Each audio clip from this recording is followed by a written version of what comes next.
Actually, again. Call your mic.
Start in 1 more minute.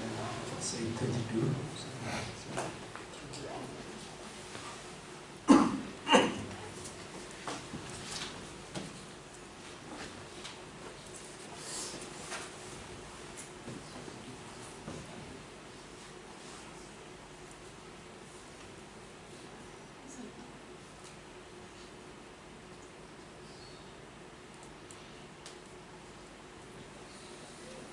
Right, anyway, so let's get started for today.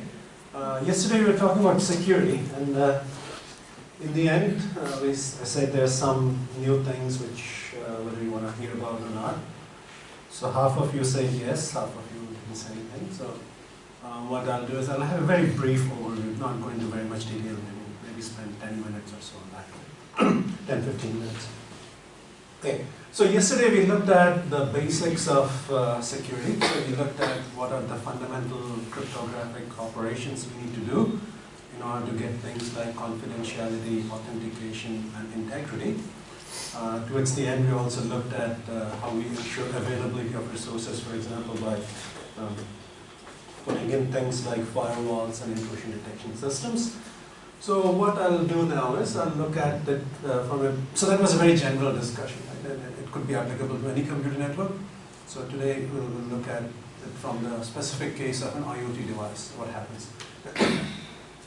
So if you look at a typical IoT device, these are some of the characteristics, right? And when we were talking about devices last time, we said, okay, there are all kinds of devices. There will be low end, medium end, and high end. If it's a high-end device, maybe we don't worry so much about computational power and battery power and so on. But bulk of those devices will be low-end devices, small things you deploy outside maybe or something. So there you have some limitations. So for example, their computational power will be low.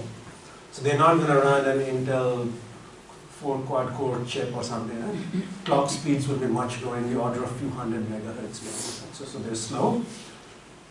Memory size is small in order to keep the costs low. You wouldn't be having gigabits of RAM on those devices, maybe in the order of a few hundred megabytes or something. And you want to minimize the power consumption as much as possible. That's one of the fundamental guidelines. And these are small in size, which not necessarily translate to anything in terms of security, but this is a characteristic. And all of these things are primarily because you want to keep the price low. Maybe a few hundred rupees or something at most. Right? That's where we want the price to be. So in order to achieve this, what we need is lightweight cryptography. And when we say lightweight, it could mean many things. Right? So to different people, lightweight means different things. So to me, for example, I'm a networking person, it may mean something like, energy consumption. I want to minimize the energy consumption. To somebody who works on VLSI, right, they make the chips. For them, lightweight means the chip area. So when you're going to implement all of these things, let's say yesterday we looked at DES, right, DES and AES. You have two options to do those things. Either you can do it in software, so you write the code, so that will take the data and do it, do the encryption, or you do it in hardware. So you develop logic circuits that will do the kind of operations we're looking for. Right? Usually, doing the operations in hardware is much faster, much quicker. Right? But then if you do that, what happens? If you're going to make it in hardware, that means you have to make it inside your chip. Which also means what? So, no, not that time. I'm going to use this. Right? So if you look at a typical chip that goes into one of your IoT devices, the microcontroller or whatever, right? This is your chip area. Right now what you have, maybe you have the CPU here, right? If it is something what is called a system on a chip, right? That's what we talk about. What is the optimal place for this? I think this is the optimal place. So if you think of this IoT device as a system on a chip, so essentially all the components will be on the chip itself, right? So your CPU is here, maybe your memory is here, right? Anything else that you want would also be here. But now you want this cryptographic engine also to be part of this chip. So that means you have to devote some part of this for the crypto. Which means what? You are spending some of your valuable silicon area for doing this. That increases the manufacturing cost. If I didn't want to do this, what should I do? I put it in software. So I'll run a program to do the same thing. Just imagine, you want to add two numbers, right? You can write a piece of code that will do the addition. So what will it do? The CPU will load the two numbers and add it inside here. Or you could have an adder circuit built in separately, which will be much faster than loading the operands into the CPU, doing the addition, storing the thing back in the memory. Instead, if you just use two registers or whatever and add them, much quicker. But that's a choice for you to make. Do you want it to be very fast and pay the price in terms of silicon? Or do you want it to be slow enough, but you save on silicon and you do everything in software? So it could be either way. So if you want your device to be very, very small, if you're going to implant it inside the body, right, then what do you, so let's say there's a sensor you want to implant it. Then you have constraints on both sides, right? If you're implanting something in your body, you want it to be as small as possible. Right? You don't want a big thing to be inside your body. So that means you want to decrease the chip area. But in order to do that, that means most of the things will be on the software side. That means more energy consumption. Anything you implant inside your body, you're not going to take it out every 5 months and put it back in again, right? You want it to run as long as possible. So sometimes these things become, interrelated and conflicting requirements. So most of the time now, when we design IoT devices, so when we say IoT, right? Most of the time, depending upon which area you're from, you think IoT is just my area, right? If I'm the networking guy, well, I think IoT means just connecting things on the network. Not so. If you ask my VLSI colleagues, for them IoT means how do I make these devices in the first place? We assume that the devices are there. Right? We just need to connect them together efficiently. A VLSI person thinks, oh, the network is already there, no need to worry. How do I make them small enough, efficient enough? Right? So, yeah.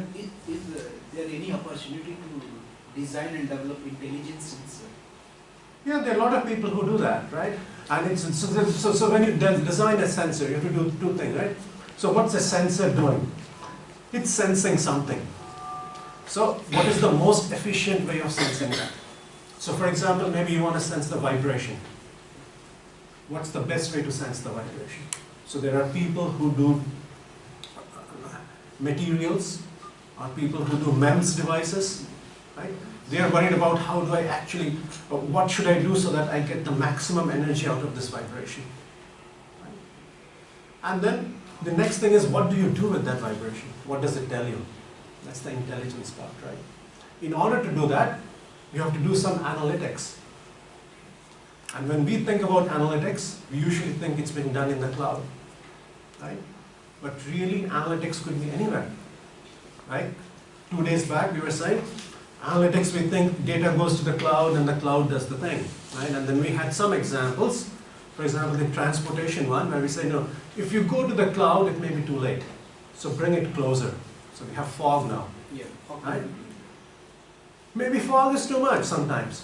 So you want to bring the intelligence in the sensor itself, right? So there are people who do analytics or intelligence in the device itself. But then if you're going to do it on the device itself, you have to understand that there are limitations. In cloud, you think that your resources are unlimited. What resources? Computing. How much processing power do you want? It's there. How much memory do you want? It's there. But if you want to run the same machine learning algorithm on a small, tiny sensor, you cannot run the same algorithms. It will consume too much power, maybe. Right?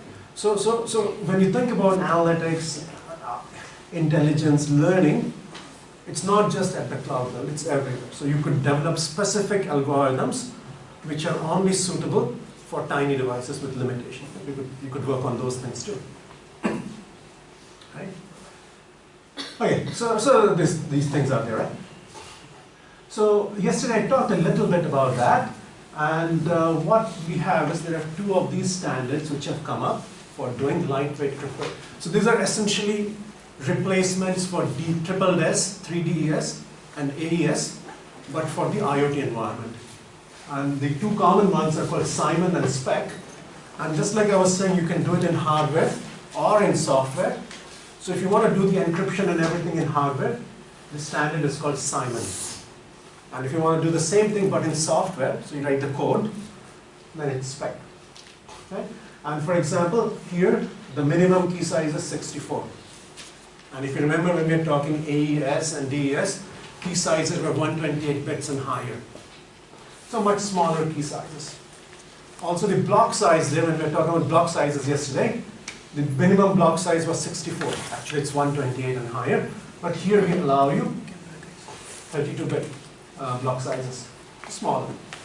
So what that helps us, it gets things done quickly and with lower energy consumption. So that's fine. And these are some things that tell you about how much area they consume on the chip, and they're comparing with other things, and what is the throughput and so on. The only thing is, since they are trying to conserve on the energy, they do things slowly. Right? So the throughput will be lower with these things. So if you're going to use Simon to encode video, not going to work. Let's say you have the energy, that's fine. You have the processor. So you have the energy and everything, but these things are very slow, which is okay if you're just measuring a temperature reading and sending it out, fine, doesn't matter. But if it is very, very delay sensitive data, these may not work so well. Alright, so now let's come to another kind of problem which is common with IoT devices. Right? One thing is, we talked about power consumption, cost and other things. Another aspect of security is what is called physical security, and security against side channel attacks. So imagine you have an IoT device, right? And it's going to measure. Yesterday somebody was asking a question about can we use sensors to monitor the railway tracks, right? So if you want to do that, what are you going to do? You're going to take these sensors and put them out by the railway tracks. Is there a policeman guarding those sensors? No. I can go anytime and just take it out and go home. Right? That's physical security in some ways. So what would I do with it? So imagine your, everything that we talked about yesterday in terms of cryptography. Whether you're doing symmetric or public key, what do we need? Keys, right? We need the keys. As a human, I remember my own key, I remember my password. How is this device going to remember its key? You store it in its memory. Right? The key is stored in the memory. So if I steal the sensor, what can I do? I can take it home and if it is simple enough, it depends on what kind of hardware you're doing. What I can do is, I can just take the memory chip out, connect it to something else, and read the contents of the memory. And your key is in there. Right? So I can read off your keys. That's not the only thing. There are some other things called side channel attacks, right? These things. So what a side channel attack does is, see, when your processor is doing some operation, right? What it is doing, maybe addition or subtraction, whatever it is, or in our case, what it is doing is these things. Let's go back quickly.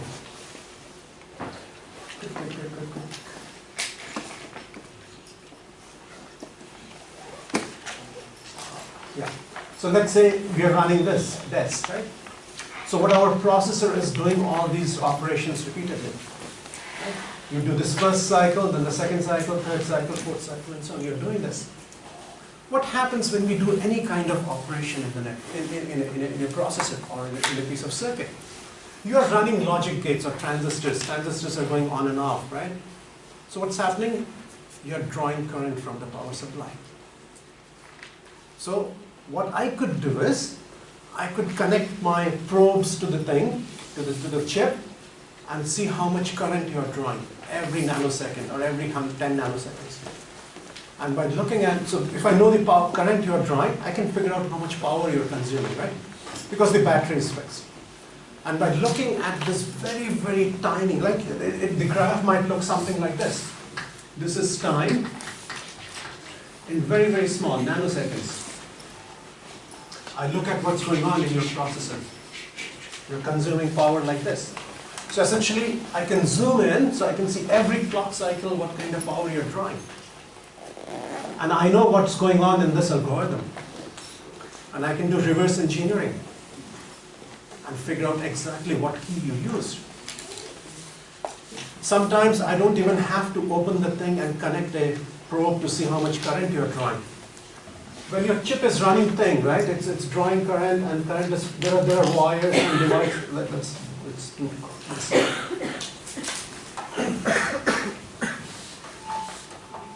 This is your chip. There are wires and devices everywhere. When the chip is running, let's say current is going in this direction or something. Current is flowing on the wire. What happens electricity when it goes on a wire? It creates electromagnetic waves. So I don't even have to connect a voltmeter or an ammeter here to see how much current you're drawing. What I'll do, I'll just put like an antenna on top of this. Right? I'm not breaking anything, I'm not opening anything. I just put a probe, which is essentially an antenna, and see how much electromagnetic radiation this guy is emitting. And by looking at the electromagnetic radiation, I will do a back calculation and figure out what keys you're using. That's a side channel attack. All right, let's go back. Oops, too much. All right, that's a side channel attack. And I had this video, so this one doesn't have a codec. So let me go to YouTube and show you from there.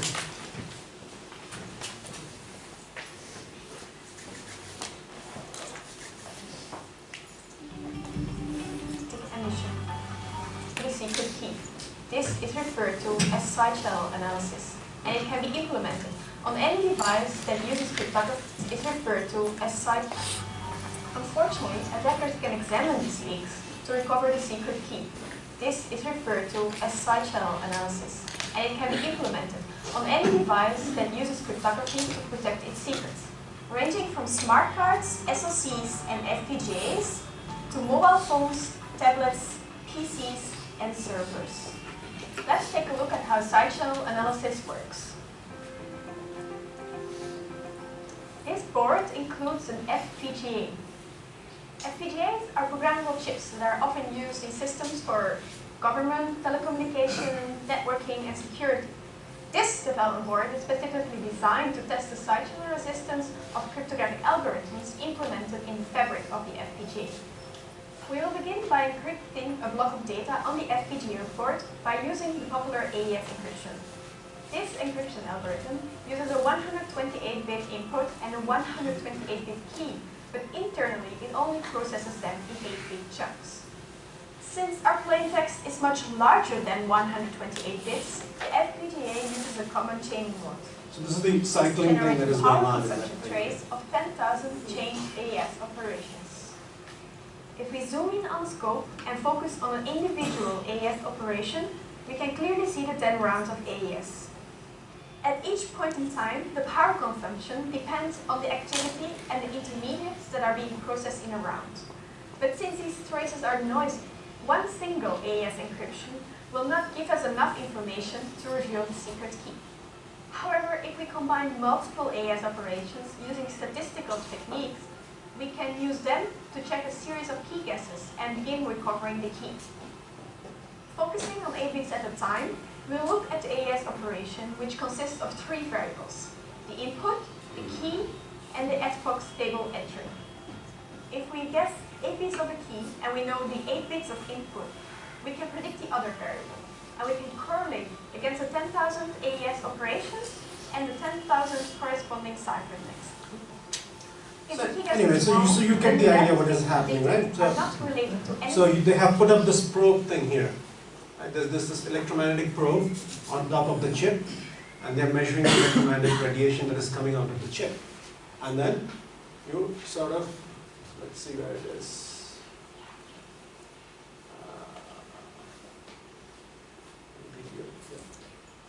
Then you sort of zoom in and see what kind of operations are going on, and you know the actual algorithm. So it's quite a bit of work, but it can be done. Right? It can be done. So you want to protect against those things. Right? And even simpler is if I could steal the chip. This is while the chip is running, I'm trying to guess the key. But if I have access to the memory of the chip, I can just read the memory to find out what the key is. Right? So what I would like to do then is, I would like to find out some way in which I can prevent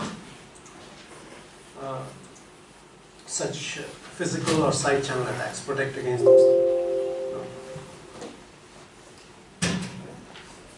Alright, so now, how is authentication usually done, right? What we saw yesterday was based on what is called what we know. I know a password. Sometimes it can be based on what I have. So for example, when you are doing anything online, right? Any online transaction on your credit card or debit card, you enter all your information on the web, but then you get an SMS with a code on this. Right? That's sort of what you have. Only you have this, right? Others don't have the same phone number. So the code only comes to you. And sometimes what you can also use is what you are. Fingerprint, right? Biometric, or your face, whatever it is. Right? So those are different options.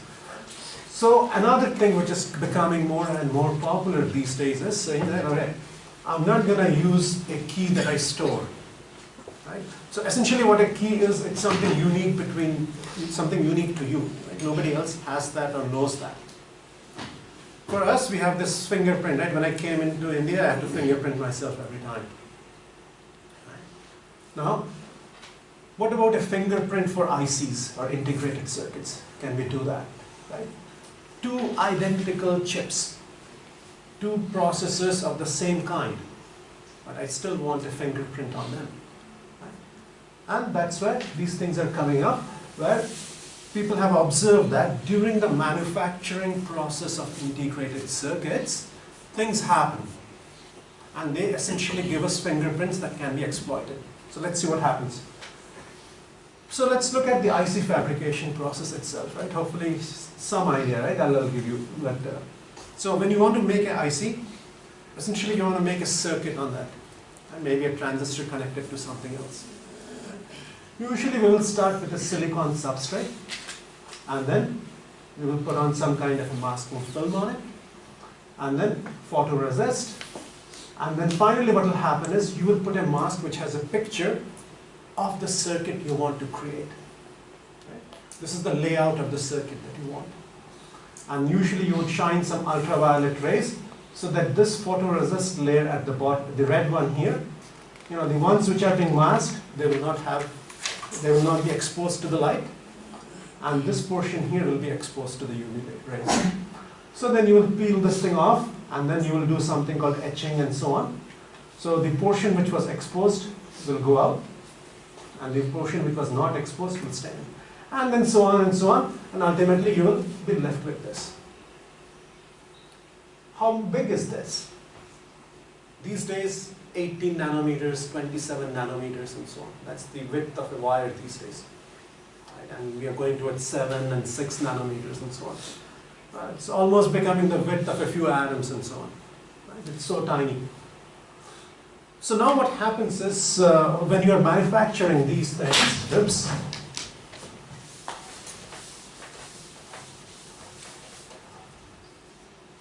what did I do? Chalk. Take a new one. Right? Let's say I want to make a wire from here to here. And this is zoomed in, this is few nanometers, few tens of nanometers. I create one of those marks, I put the electromagnetic waves, ultraviolet rays, and then I put some chemicals in them to etch things out and so on. If you zoom in with a real fine microscope, you will see that the wire looks something like this. It's not really straight, there are some variations and so on. Let's say this is what I did this morning. When I go for lunch, I come back, and I repeat the same process on the same thing. Next time when I do it, it may be a little bit different, something else like this. These variations are not very much, few nanometers maybe less than that, but they are there. When we design circuits, our processors, our memories, they are designed so that these minute variations don't really matter. The clock cycles and other things will take care of it, the length of the clock cycles. But now I can exploit this for my benefit. Let's see how I can exploit this, right? Imagine this circuit here. You're familiar with digital circuits? All right. So these are multiplexers, right? These are multiplexers. And then I have a flip-flop at the end. This is one row. This is another row. Identical. They're identical. No difference. I have placed them to be exactly identical. And then I have this selection bit that I give. Some sequence of bits, some input, 001 or something. If I give the 0 bit to both of these, I guess I'll be picking this one and this one as the input. These are the 0 inputs. If I give zeros, this will be picked. And if I give 1, these will be picked. And at the input, what I'm doing is, I'm giving the same input to both of these multiplexers. Same input to both the multiplexers at the same time. It's the same signal, right? And I'm just giving the same selection bit to both the multiplexers. So in the end, if you look at the upper one, so that's my blue path, let's say. Here I have given a 0, so it will pick, where did it go?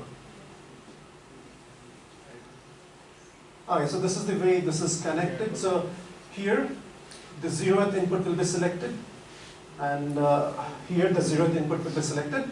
So blue one goes like this, and this is one path, right? And the other path, the selection will be like this. These two paths, the red and the blue path, are identical in length, in theory. If you measure, because of things like this, there will be different resistances, different inductances, which will affect the propagation of the signal along the wire. So as a result, in the end, which signal comes first to this flip-flop, right? If the top path comes first, it will register a 1. If the bottom path comes first, it will register a 0. Which one will come first? Textbook, or if I were to do it on pen and paper, I would say both come at the same time.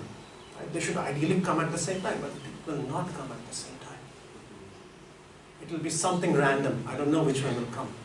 Depends on what happened during the manufacturing process. Right? And if I make this circuit again tomorrow, or if I make many of these circuits all at the same time, you cannot predict on which one the first one will come first and the second one will come first. So it's random. So if I make many of these together, right? So imagine this is one of those things, two rows of multiplexers, and I have many of these now. and I give it some input. The same input is going everywhere. 0, 0, 1. So what will happen is maybe this gives a 1 as output, this gives a 0 as output, this gives a 1 as an output. Right? So you can think of this as a challenge. And this thing is my response. And the response is some function of the challenge. What is this function? Something random, I don't know. If I make the same circuit tomorrow on another chip, it will also have a function, but a different function. And this function is essentially your fingerprint.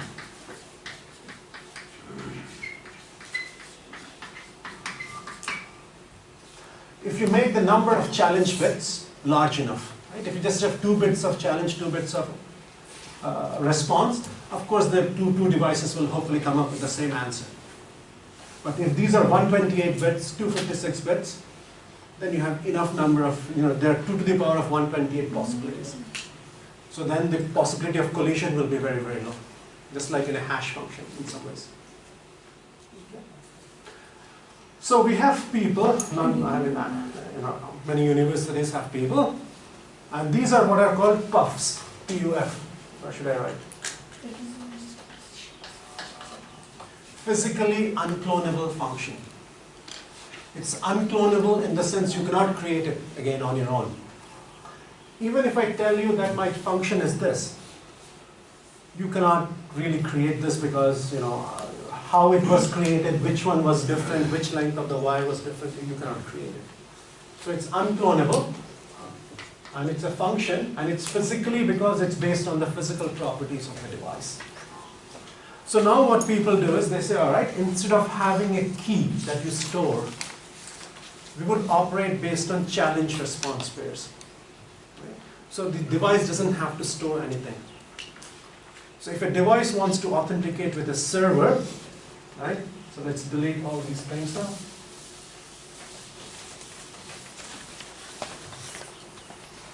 Let's say you have a client here and a server here.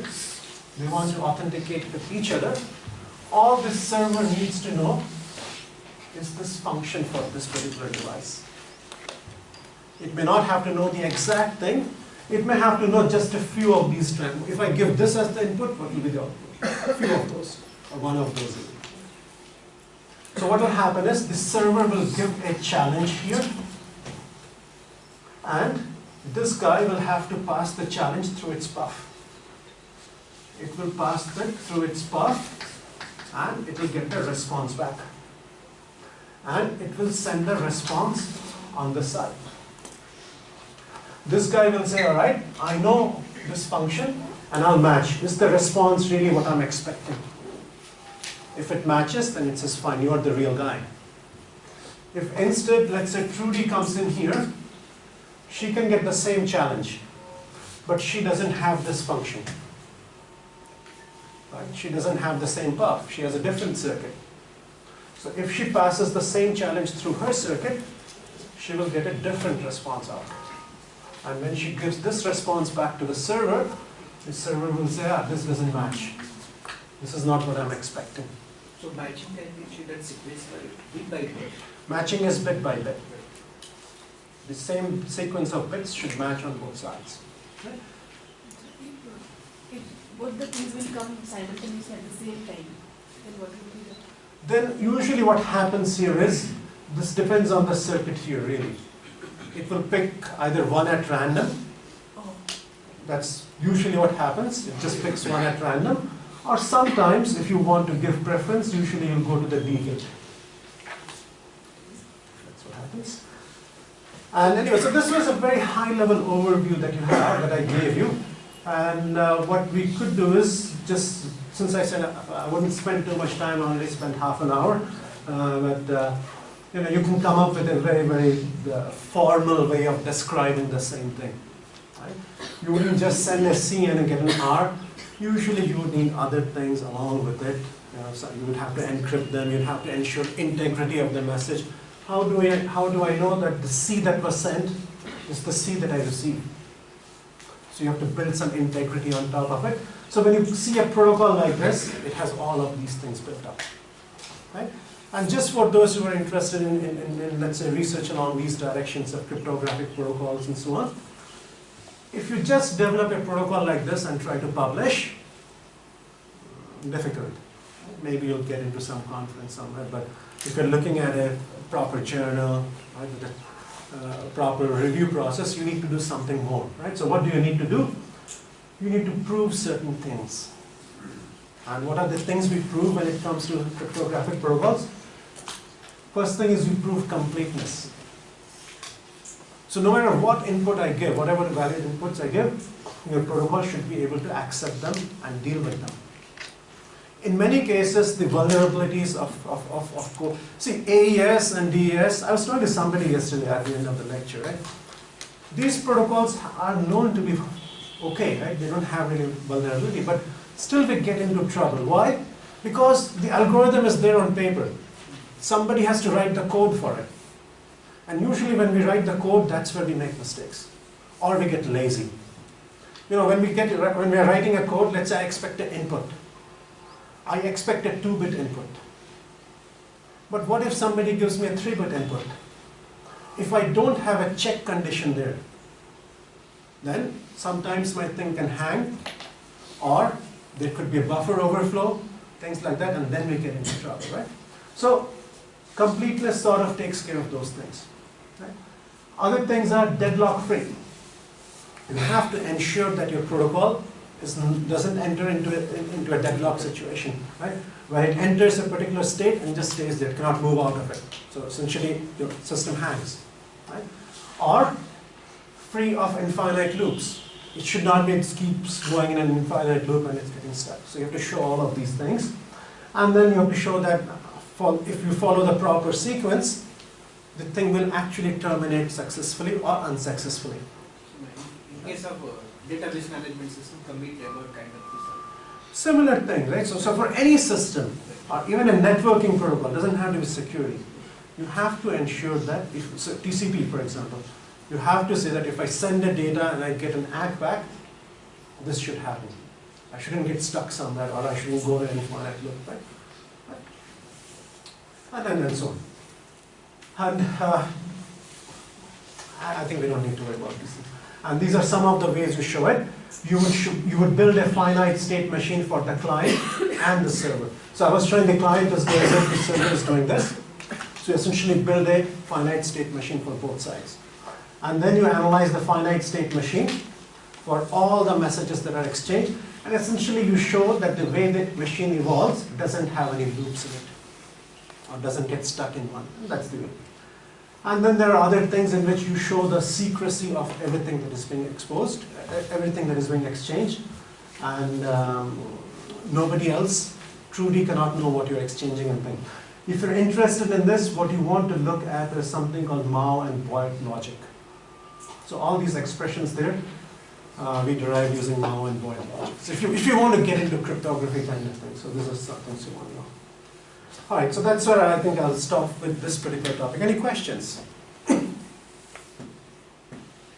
what kind of actually standards are available for IoT kind of framework nowadays? So yesterday, if you go, well, I'll upload them, I think.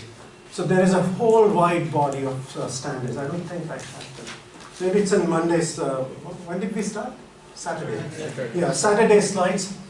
So you will have standardization bodies working on different layers, or across all layers. So at the network layer, for example, you would have Zigbee Alliance, 3GPP, right? And there are people who deal with applications, things like, what is it called, IETF, IEEE. They deal with many of the cross-layer products. 6LoWPAN is an example, right? That covers your network layer. So some of them, not really full of network layer. Yeah, network, not transport. It covers your network layer as well as some parts of your MAC layer and then data link. So there's a whole body, right? And who will win in the end? No one knows. And essentially that's one of the problems now. Everybody tries to come up with their own standards. And the reason is, if Samsung is trying to come up with its own standards for something, and I'm Huawei, I don't want that. Right? Because my own intellectual property is involved in that standard. So if Huawei's thing gets accepted, Samsung will have to pay money to them for licensing their technology. So in some cases what happens, I know Huawei has joined this, so I'll join another group. So we'll have our competing standards. But there are many, many standards out there. So which kind of sensor is used to take the FPGA data on the CRO? The side channel attack that you're saying? Yes. These things are very, very specialized. Typically you can make your own. It's essentially an antenna. It really is an antenna which just measures the... So you have to think about this. You saw those variations, right? And they're usually working on clock cycles. Every clock cycle there is a change in the state of the transistor, so the current drawn changes.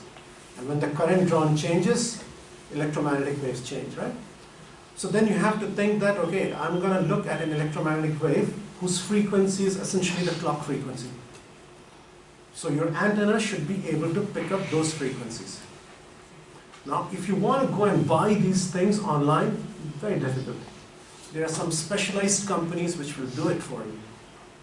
But that doesn't mean you cannot build on your own. But it's a labor-intensive job and takes time.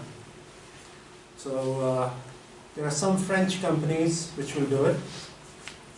I don't know about India, but all the government labs, like here you have DSO, right? DSO, and similar labs everywhere. It's in the US, for example, you have CIA, FBI, or whoever, Army labs and so on. They can definitely do this. They will have the capability, they have the resources to develop all the hardware that is required. But your best bet is you see that the clock frequency is, let's say, 1 gigahertz or 2 gigahertz. Let's make it easy, 2 gigahertz. So then your Wi-Fi antenna should work because Wi-Fi is 2.4 gigahertz. But there's a trick to it. Wi-Fi, when it transmits, 200 milliwatts or higher. What I'm trying to get to is the electromagnetic radiation which is coming out of the chip may not be very much. So your antenna has to be very, very, with a high gain, essentially. And what this girl was saying in the video, when you measure, there's always noise. So your RF front end for that antenna should be good. Right? So essentially we're talking, so where do we have very nice RF front ends? Think space communications. So the signal that you're getting is very, very low, which is coming from, there's a spaceship near Saturn or something a few months ago. How much power are you getting from there? Very, very small, but you still want to figure out what's going on. But you and I, we don't have that kind of money. But hopefully the government has that kind of money. But even whatever this girl was showing, it's not that expensive. It's not space communications. It's still reasonably good power. Have you ever touched a chip? You'll burn your finger, right? It's so hot. So they radiate quite a bit. So it's not very difficult, but difficult to find. Like you cannot go to Amazon.com and buy this probably.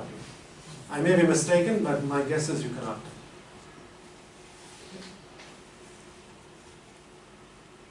But if you become a professor, get 2 of your students and make them do it. That's the way to get it done. Yeah.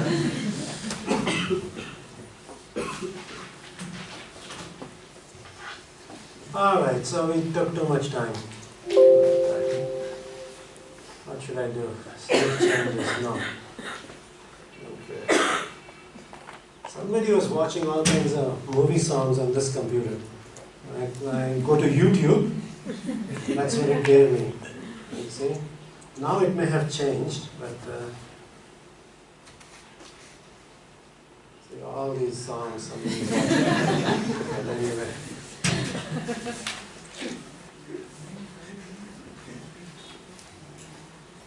All right. So this was sort of our, 1/3 of the course we spent roughly, let's say, talking about introduction to IoT and more from the technical aspects of what, networking aspects maybe more of it, and some security aspects of what it needs to, what we need in order to get an IoT thing to work. And now what we will do is we'll move away from it to some extent, and we'll come to the other part of the course, which is machine learning, right? Now, if you want this machine learning thing, that itself should be a GIAN course, and hopefully of 2 weeks. Right? So if you really want to get into machine learning, probably that's what you're looking for. So in this particular lesson, and the next today and then the coming 3 days, what we'll do is, I will try to, I'll give you some basics of machine learning, but we'll try to look at it from the perspective of how is it useful for IoT, right? And IoT is again very, very broad. We cannot look at every possible example. There's a wide range of machine learning or artificial intelligence tools out there or techniques out there. No matter which tool you pick, you would probably find some application somewhere in IoT. Cannot cover in 3 days. Right? So we'll try to cover some of the basics, fundamentals, and some of the ones which are more applicable to IoT in general. Right? So that's the goal.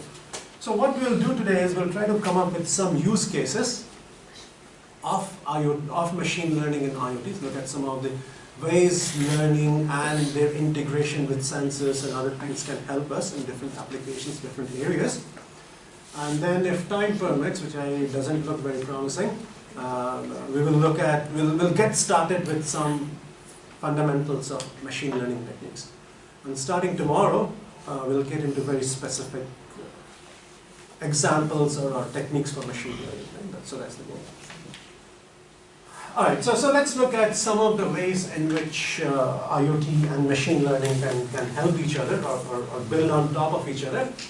And this is sort of the plan. So we will start with some basic ideas about IoT and the data that we generate, how we can use them. And then I'll try to give you 4 examples and try to motivate how machine learning can help in those specific cases of IoT. Some of them, for example, we'll talk about energy efficiency or power grids in general. Then we'll talk about something called Industry 4.0. What we will see is that our machine learning is definitely useful, and IoT is a central part of these things. But in order to apply machine learning techniques there, you need some kind of a domain knowledge. Right? If you want to develop machine learning techniques that will help you with the power grid, you need to know something about the power grid. Right? You need to know how whatever generation is done, transmission is done. Otherwise, it's difficult. Right? So some of these I will just give you as an example and show that this is possible. But I don't think, most of you are not from a power engineering background, right? It's computer science, electronics or something, right? So we will not get into too much of this Industry 4.0 deals with factories. Right? So we'll see how it could be useful. So if your friend from mechanical engineering comes in and she says that we need to do this, at least you have an idea about how it could be applicable, but then you need to talk to him or her to see exactly what you need to do.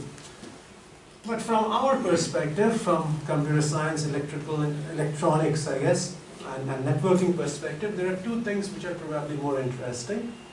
Network self-organization and anomaly detection, security, and so on. Right? So most of the things we will do from tomorrow onwards will be related to these. So the techniques that we'll learn from tomorrow, hopefully we'll be able to translate and see how it's applicable here and here. Right? So that's the goal.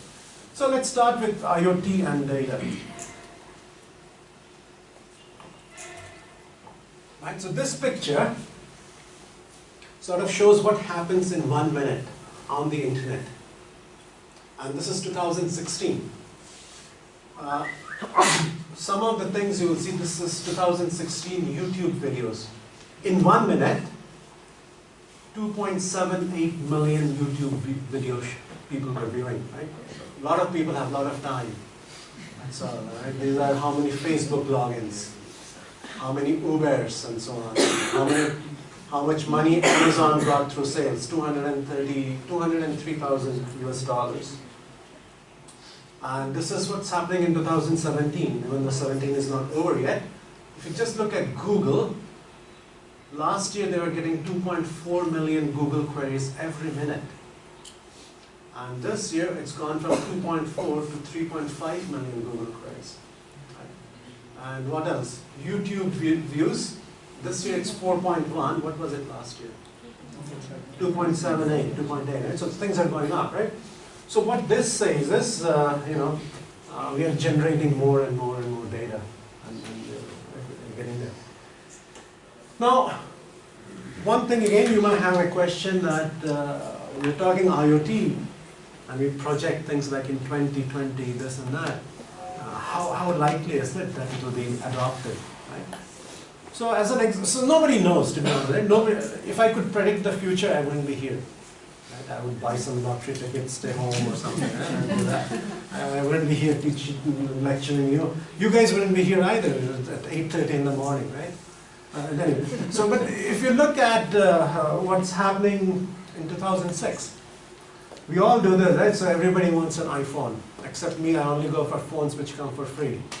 Right? So but everybody has an iPhone, iPads are gone probably, but none of these things, Uber, Airbnb, WhatsApp, and I don't know, I have 2 Android, should be 1 Android, but these things weren't there in 2006, and now they're there.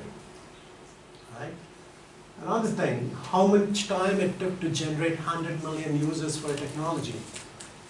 It's a telephone. It took 75 years since its invention or commercialization.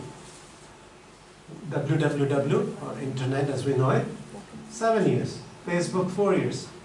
And if you play Pokemon Go, you take 1 month.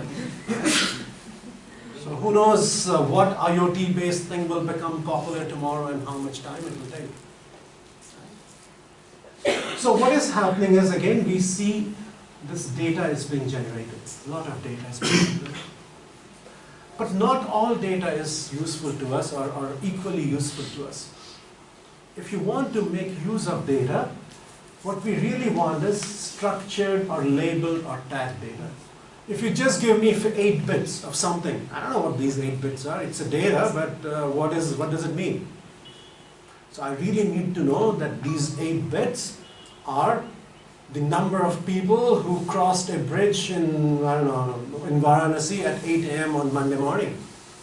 So if I'm a city planner or a transportation planner, then I can use it somehow. Right? For data to be useful, it should be tagged or structured data of some kind. Right? And previously, if you see, the fraction of data which is tagged or something is very low. About 10% of the data is only useful in some ways. And that thing is changing. I would think it's somewhere about 12-13% right now, but hopefully as we go higher, more and more things will be tagged and will be useful. And why? Who will tag it? How will we do it?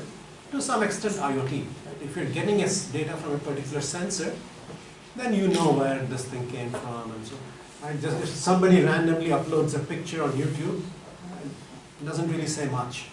But if you tag somebody's face to it, or you say the location where it was taken, then probably it's more useful. I can send you advertisements. Right? It's useful for me. Anyway. So much of the data, which is going to be tagged and other things, will come from IoT. This is a slide we saw on Saturday. And there are a number of different applications of IoT, and hopefully they will generate bulk of the data that is coming up. Quite a bulk of the useful data that is coming up. There was a, let me try to think of the name. I read about this girl, but by the time I read it, all the videos were gone. Dincha Puja. Her videos probably don't add much value. It's the sensor data which is of value to us, right? So that's what I'm trying to get at.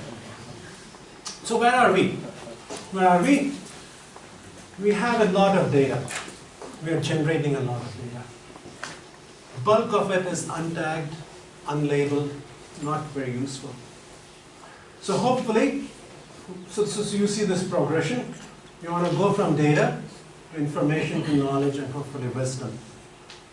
What's the difference between knowledge and wisdom? I don't know. It's a fine line somewhere, but this is one way of doing it. So data is something which is basic, some kind of measurement, some value of something, right? And when you process this, you add some labels to it. You can group the data that, okay, this is the data coming from one particular location, or these are all the temperature measurements, some kind of grouping or looking for some patterns.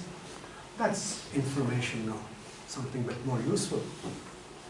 But if you just give me the temperature of Varanasi for the last, right? So going from sensor data of temperature sensors here, you have labeled it and said, okay, this is the temperature for the last 1 month or the last 1 year in Varanasi. By the way, you said, no, you told me it's Banaras, right? I should say Banaras. So it's Banaras. And it's a, hang on, what did I say? Yeah, so now I know that this is the 1 month temperature data in Banaras. Now, if I use something else, now I look at the data and I say something like, oh, okay, in Banaras, in summer, the temperature goes to, let's say, 40 degrees. And in winter, in January or December, the daytime temperatures are around 27, 28 degrees. At night, it goes to 12, 13 degrees. I have learned something. I have knowledge now. I know that these are the temperatures in Banaras. But now if I can use it somehow, right, to make the life of people better or something, or optimize certain things. So I know during the summer times, the temperature goes to 42 degrees. So I was planning to hold let's say the GIAN course in summer. Let's not do it because it's too hot. Let's do it in the winter, right? So that will be sort of wisdom, how you apply this knowledge to make things better and so on.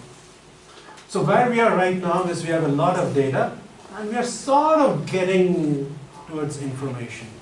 We're sort of getting towards organizing all the data that we have into information, but we don't really have knowledge and definitely we are not wise. We're quite far away from being wise people, but that's what at least some people believe where we are. So now let's look at how we can go from all this data that we're gathering to become wise people. Right? And let's start with energy efficiency in buildings. Let's see where machine learning is applicable. What happened here? All right, this is not my most latest version of slides, but anyway. Right. So let's look at this first, the power grid. Right? This is what your power grid looks like today. So my power grid, we have generators on one side. So this could be a thermal power plant or a hydroelectric dam or a nuclear power plant or solar panels. So we are generating energy on one side. This is then given to the transmission network. These are very, very high voltage lines in the order of few hundred kilovolts and so on. So these are, so when you're going on the train or something, as soon as you go out of Banaras, you'll see those huge towers, right, with 3 electric wires running in. They are your transmission lines. They are really taking the power from the generators to large distances. So your generator, for example, if it's a hydropower thing, maybe somewhere in the mountains, in the Himalayas, right? From there you have to bring the power to Banaras. How? Through these transmission lines. And near the customer, this will be stepped down to something like, if it's a home, you'll get 240 volts in India. And then if it is industry, they would usually get something higher. Right? So it's a factory of some kind they would get. So what we could do is now, we could have sensors in different places. What sensors do we have here, for example? Smart meters. So they sense how much power you are consuming. We could have sensors along the wires that are going. What do they measure? They measure things like what is the voltage value, what is the current value. Another thing which is very, very important for power people is the frequency. India is 50 hertz or 60 hertz? 50 hertz. So we have 50 hertz, right? But if you measure, it's never exactly 50 hertz. It will be somewhere around there. They have a tolerance value of whatever, plus minus, I think, half a hertz or something like that. That's fine. But what power people are very, very interested in is, how is this changing? Right now, it may be 50.01 hertz. If after 5 seconds it becomes 50.02 hertz, that means the frequency is not stable. If you stay, it doesn't have to be 50 hertz, you can be 50.005. Stay at 50.005, power people are very happy. But if the frequency starts oscillating or drifting, that's when they get worried. Because that's a sign that something is happening in the network. The system is not stable. It has entered a transient state, and it's either going this way or it's going this way. Right? Either one is not good. So how do IoT people come in? Through better sensors. So imagine if I measure a frequency somewhere and a frequency somewhere else. Right? So this is my transmission line.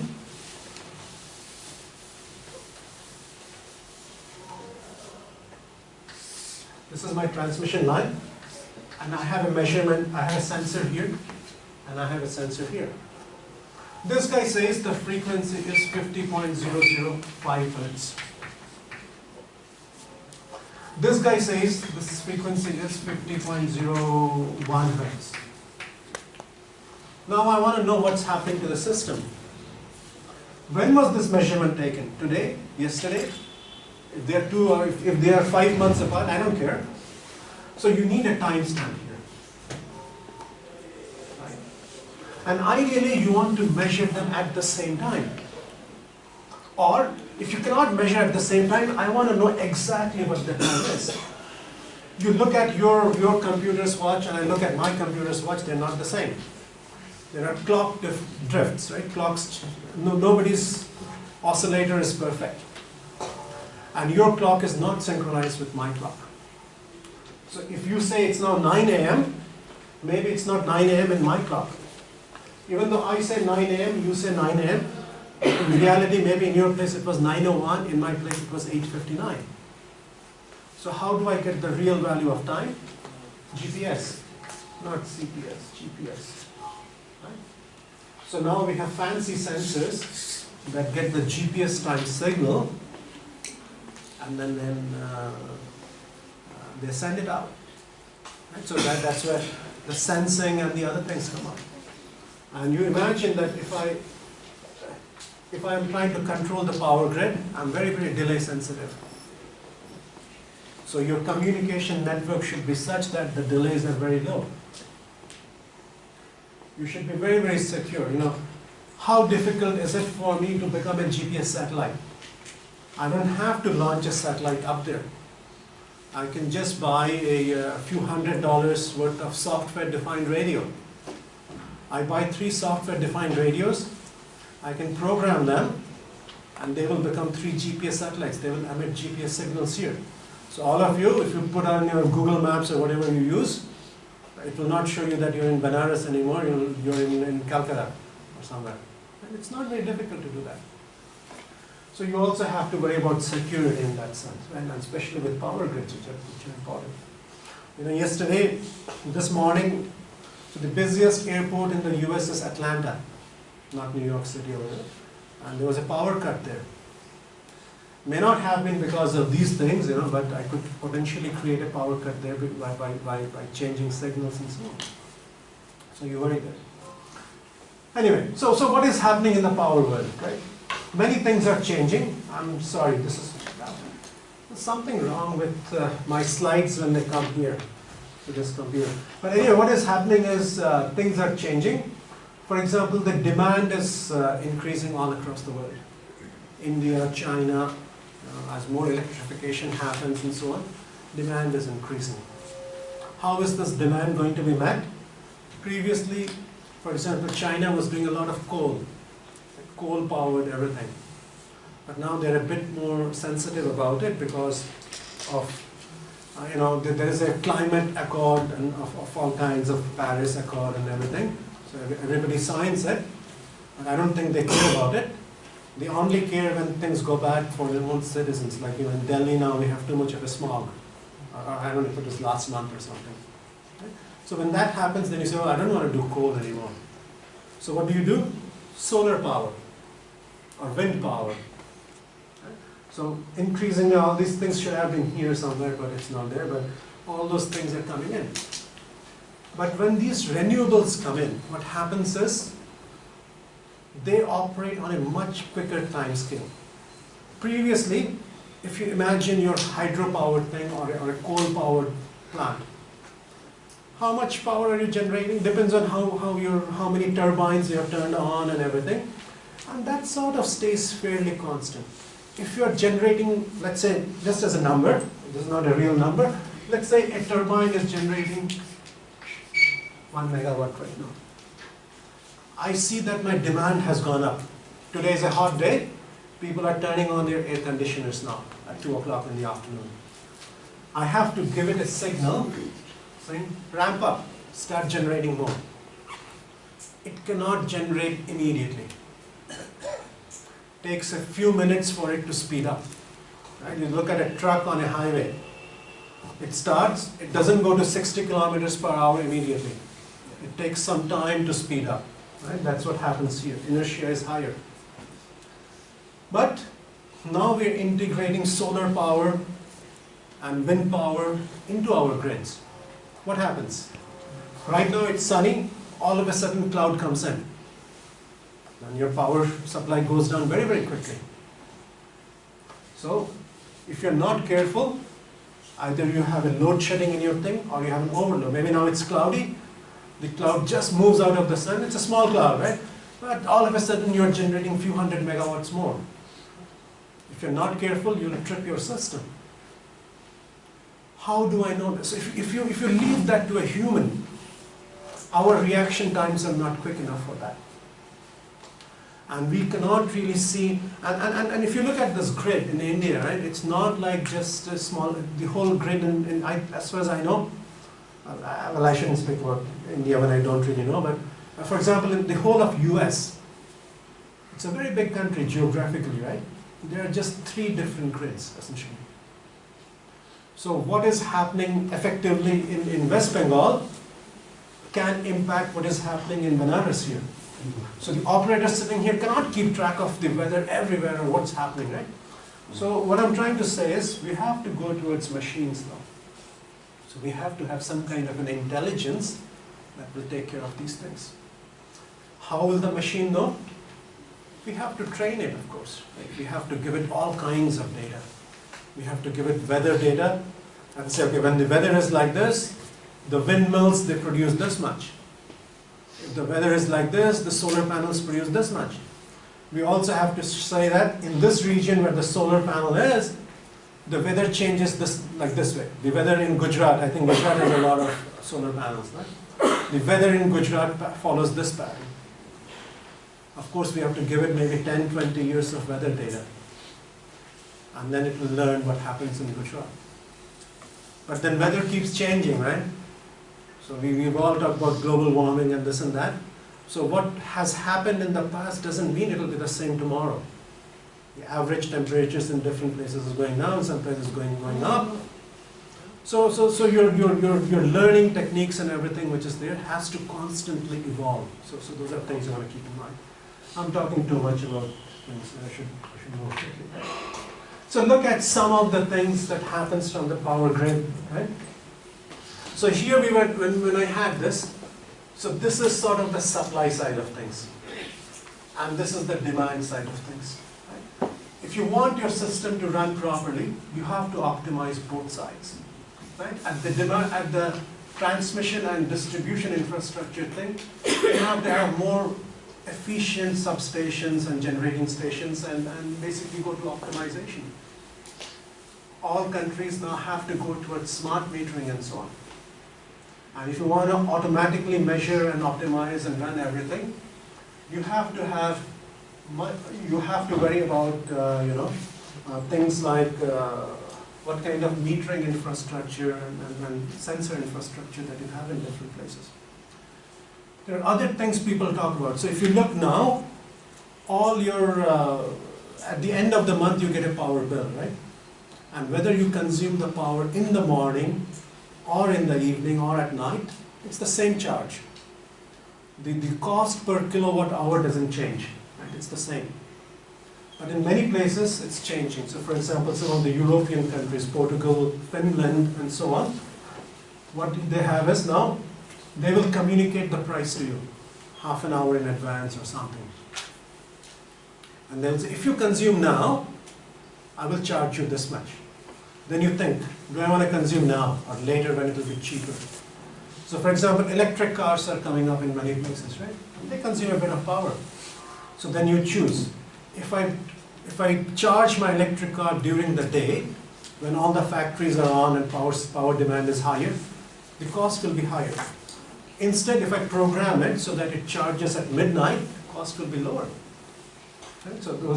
So that is what is called demand side management or demand response management. Right? The other thing, in many places, you can have an agreement with the power grid that says, I have these appliances which are non-critical. For example, a washing machine or a dishwasher. So I allow the power supplier to automatically send a signal to my smart meter saying the demand has gone up. If the washing machine is on, I'm allowed to shut it down. So these are all those things that are coming. And the same thing on the user side. So one thing is you educate people to use power more efficiently. We see all these things when you're leaving the room, turn off the lights and so on. Right? So that's one part of it. And the other thing is, act on loads. So we all say remove our, whatever those light bulbs, the filament light bulbs with more efficient lights, and those things are coming up. Now let's look at one specific case, buildings. Right? If you look at, what are we doing on time? Okay, 1 hour, 20, maybe after this is done, we'll take a 10-minute break. Right? So if you look at the various components of power consumption, residential and commercial, this is Europe, back in 2000, but it's similar. Buildings consume about 40% of all the power, right?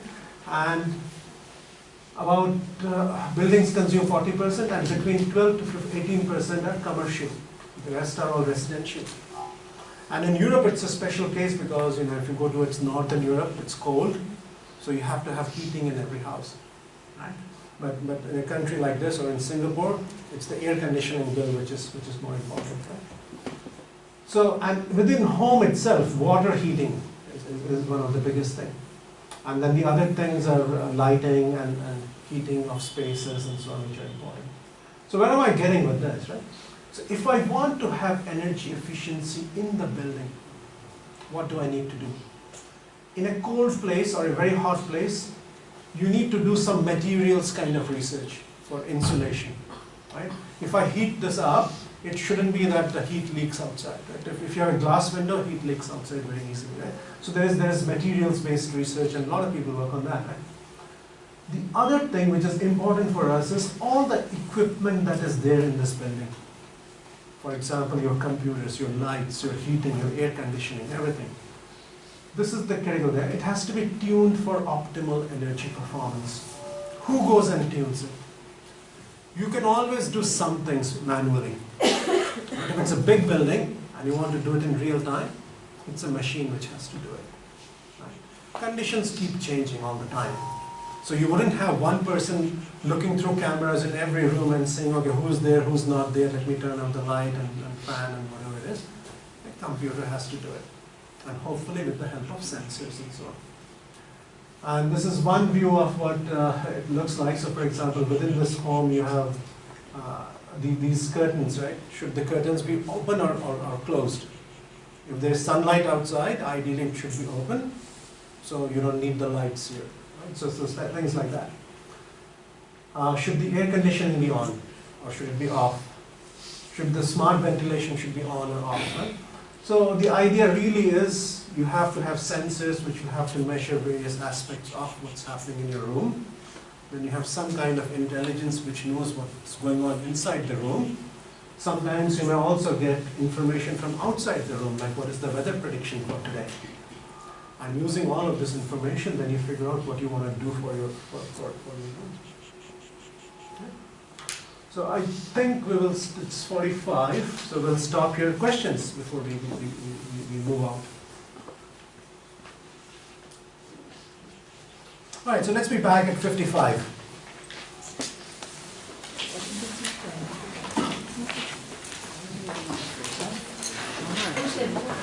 Attendance sheet.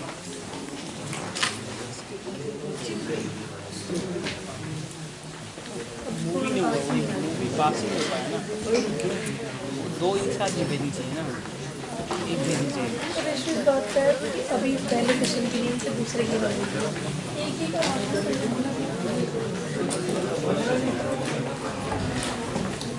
वही तीसरे कर दीजिए क्यों वही पता नहीं कौन रोक दिया अपने पास लगा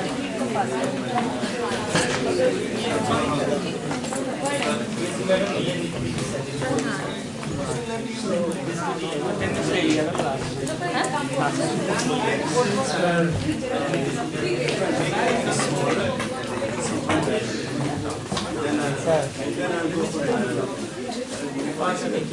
गुरु बुला रहे हैं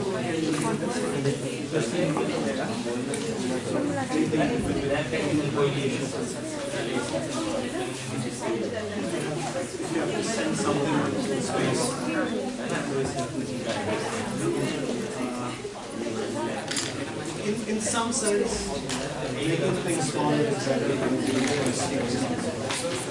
So, specifically what you would do, I don't know. That could be, if you make things smaller, usually they consume less time. They can do the same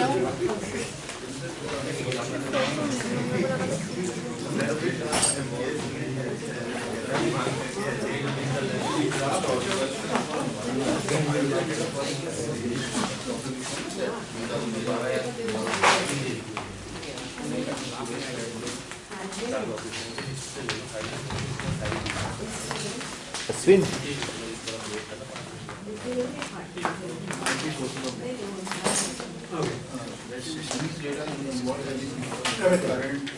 Oh yeah. Sure. So for example, medical, right? So let's say I want to have a let's say robot doctor or something. I will automatically figure out what's wrong with the patient. So then I look at the history.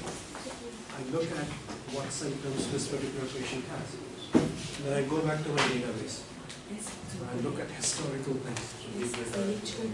So then you see, this heart rate, this. These 5,000 patients match from my history. So you look at old data in that case.